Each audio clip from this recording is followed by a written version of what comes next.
Allez hop, petite vidéo explicative du coup pour tout ce que tu dois savoir sur la tablette Ouyon. La première chose c'est déjà, il faut avoir installé le driver, mais ça j'imagine que bon, c'est fait. Quand tu vas sur cette petite flèche ici, tu as hop, le petit panneau Open Tablet qui te permet de savoir si du coup tu as bien le driver d'installer. Si c'est le cas, tu verras que il est gris quand ta tablette n'est pas branchée et bleu quand elle est connectée.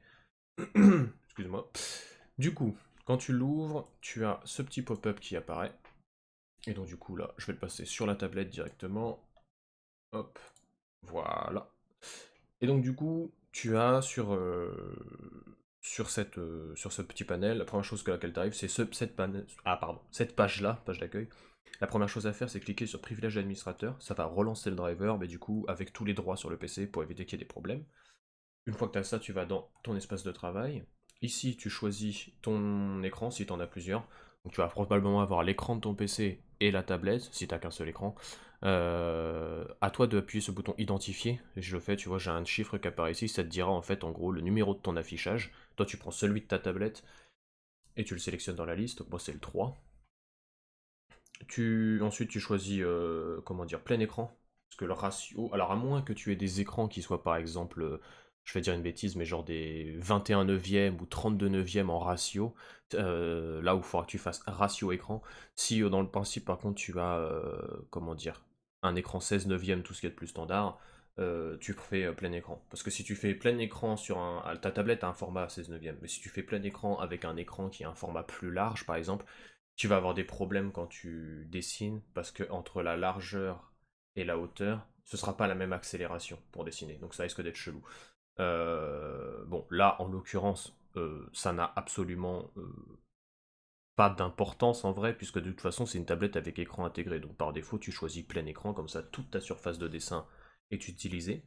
Une fois que c'est fait, tu utilises le calibrage de l'écran. Et en gros, il va te montrer à chaque fois une petite croix, tu places ton stylo au centre, tac, voilà. Puis tu calibres, il y a 9 ou 12 points à faire, je crois. Donc c'est assez rapide, rien de bien fou. Une fois que ça c'est fait, tu fais appliquer. Ensuite tu vas dans stylet numérique. Et là, c'est là que ça devient intéressant. La case activer l'encre Windows, tu la coches parce que quand tu bosses sur Photoshop, c'est nécessaire. La pointe du stylet est toujours active. Et un des deux boutons, je te conseille de mettre le clic droit de la souris dessus. Tu peux cliquer dessus en fait et choisir. Donc par défaut, ce sera combinaison des touches clavier. Tu décoches, tu coches bouton de souris.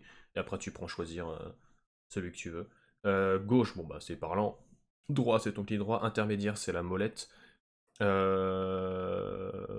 Alors c'est marrant parce qu'ils ont mis clic double gauche alors que normalement. Oui, si c'est ça. Double clic, c'est ça. J'ai pas l'habitude entre ma gauche et ma droite. Moi, les neurones, ils sont pas tous là aujourd'hui. Donc du coup, ouais, clic double gauche, ça, c'est quand tu veux faire un seul clic de bouton, ça fait un double clic. Ça peut être intéressant, pourquoi pas. De toute façon, t'as deux boutons sur le stylet, donc à toi de choisir. Et puis bah rouleau avant, rouleau arrière, c'est la molette. Voilà, voilà. Une fois que ça c'est fait, tu fais OK. Tu peux choisir aussi un deuxième action pour le deuxième bouton. Tu les mets dans l'ordre, hein, ça n'a absolument aucune importance. C'est à toi de voir suivant comment tu veux tenir ton stylet, etc. Là où ça devient intéressant, par contre, c'est le réglage de la sensibilité. Par défaut, tu auras une ligne toute droite et avec deux petits carrés. Et en fait, les carrés, tu les prends et tu les glisses parfaitement vers le bas. Un petit peu, et puis un petit peu vers le haut pour avoir une courbe qui ressemble légèrement à ça. Et ensuite, tu fais un test de pression en bas. Et en fait, ça te permet de déterminer à quel moment est-ce qu'il détecte la pression ou pas. Et quand c'est linéaire tout droit, c'est pas ouf ouf. Ça marche pas des masses. Alors là, c'est que ce soit Ouyon ou XPPN ou Gaomon ou même Wacom, c'est pareil, il faut toujours corriger un peu la courbe de la pression. Moi, j'aime bien avoir un petit effet de ease in, ease out. À toi de voir un peu comment tu veux le corriger. Les carrés, tu peux les prendre et les bouger partout, tu verras, ça modifie ta courbe en fonction d'eux. Forcément, dans ce coin-là, c'est quand t'appuies pas, et en haut, c'est une fois que t'appuies à fond. Comment est-ce que ça réagit, quoi. Et surtout, prête attention à ton indicateur de niveau, ici de pression. L'idée, si tu veux, c'est de voir que tu te rendes compte en fait à quel moment la jauge est à peu près ici, donc on est aux alentours des 7000, 7500 par là, pour que tu vois en fait comment est-ce que tu appuies sur ton stylet à ce moment-là. Tu le fais plusieurs fois pour voir, ok là, d'accord, j'en suis rendu à ça. N'atteins jamais les 8000 niveaux. Tu peux, hein. Mais le truc qu'il y a, c'est que quand tu atteins les 8000 niveaux, ça demande quand même beaucoup de pression, et ça va faire deux choses. La première, tu as le potentiel de rayer ton écran. La deuxième, tu as le potentiel de changer tes mines 4 fois plus souvent. Donc, après, Après, voilà, si tu veux dépenser beaucoup d'argent dans des mines, euh, chacun son choix, moi je ne juge pas, hein. Mais bon, c'est chiant quand même. Et puis pour les rayures, toutes les tablettes ont tendance à rayer, mais malheureusement, au vu du prix sur la gamme Ouillon, s'ils doivent avoir un défaut, c'est celui-là. C'est des tablettes qui rayent assez facilement. Alors quand je dis qui rayent, hein, c'est pas comme genre sur un smartphone et c'est fini. T'as une petite chamoisette avec, et tu la passes une fois comme ça, le lendemain tu la repasses un peu, et il y a une grosse majorité des rayures qui auront déjà buffé et qui seront plus là. Mais sur le moment, en fait, quand tu regardes dans la lumière, tu vois tes tracés en fait de dessin, surtout quand t'appuies. Et si t'appuies un peu fort ou que t'as pas passé la chamoisette assez souvent, en fait, en soi, quand tu vas décider, tu vas te rendre compte qu'il y a une petite différence de texture quand même. C'est subtil, mais ça se sent. Donc voilà, faire attention à sa pression. C'est pas fragile, hein, je veux dire, tu peux t'appuyer sur la tablette et tout avec le stand, y a pas de souci, tu peux dessiner, y a pas de problème. Mais voilà, si t'as vraiment une grosse pression, oups là, ça a dû faire pas mal de bruit ça. Si je fais taper le stylet dans le micro, ça va pas le faire.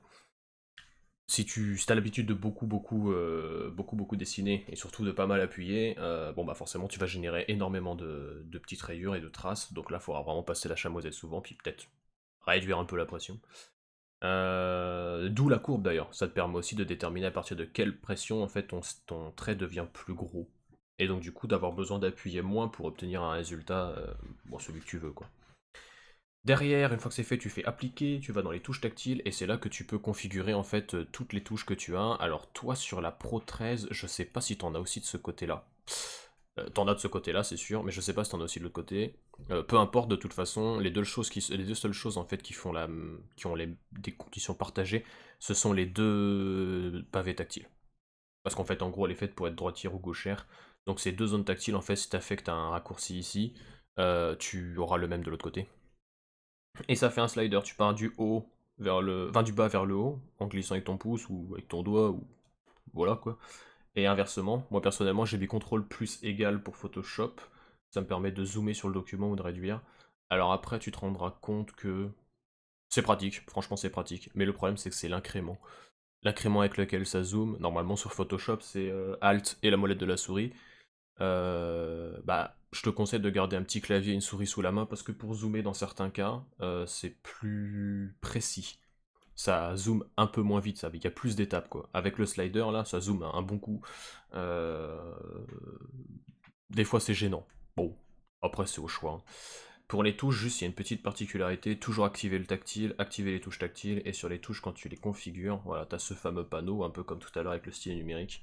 Quand tu veux faire des choses comme par exemple le CTRL S pour sauvegarder ou des choses comme ça, tu vas toujours en combinaison de touches et tu coches en fait une de ces touches là pour faire ton raccourci. Et une fois que tu l'as, tu vas dans ta zone de texte et là tu tapes la lettre que tu veux, genre S par exemple. Mais tout ce que tu tapes, genre par exemple si je veux faire retour, là ça retourne pas du tout. Pour ça il faut faire effacer la ligne et tu ne gardes que la touche qui est que tu as déjà choisie. Si je la décoche, hop elle disparaît. Voilà, c'est une des petites particularités. Pour ce qui est des boutons de la souris, ça je te l'avais expliqué. Bah écoute, je crois qu'on a à peu près tout. Mon conseil, éventuellement, après ça dépend du choix, mais ce que j'aime bien moi c'est sur le stylet numérique, sur un des deux boutons, on va dire par exemple celui du haut, c'est faire un interrupteur, intervertir brosser gomme. Ça marche pas sur tous les logiciels, mais ça en marche sur une grande majorité. Ça des fois c'est pratique. Voilà, sinon c'est E et B sur Photoshop, mais je sais pas si tu utilises Photoshop ou Sketchbook ou peu importe. Mais voilà. Bah, écoute, je crois que j'ai fait le tour. Si t'as des questions autres ou quoi, n'hésite surtout pas. Et puis, bah, je prendrai un plaisir à y répondre. Et bah voilà, je pense que j'ai donné ouais, tout ce qu'il y avait à savoir comme petite technique sur les tablettes. Si, petit détail, mais ça je pense que t'as dû t'en rendre compte aussi, les tablettes Ouyon, elles ont une légère tendance sur le haut de l'écran à chauffer. Voilà.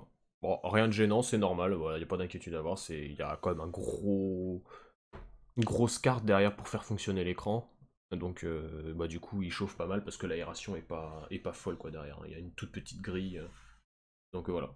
Ça peut être inquiétant, mais en réalité non, il n'y a pas de souci, c'est normal. Et surtout s'il fait chaud et que t'as pas trop la clim ou quoi, elle peut monter assez haut en température. Tu te brûleras pas, il n'y a pas de souci. Mais voilà, des fois, surtout si t'as l'artist glove, ça peut être un peu inconfortable. Donc voilà, sur la partie haute de l'écran, voilà, sache que ça peut chauffer bien comme il faut.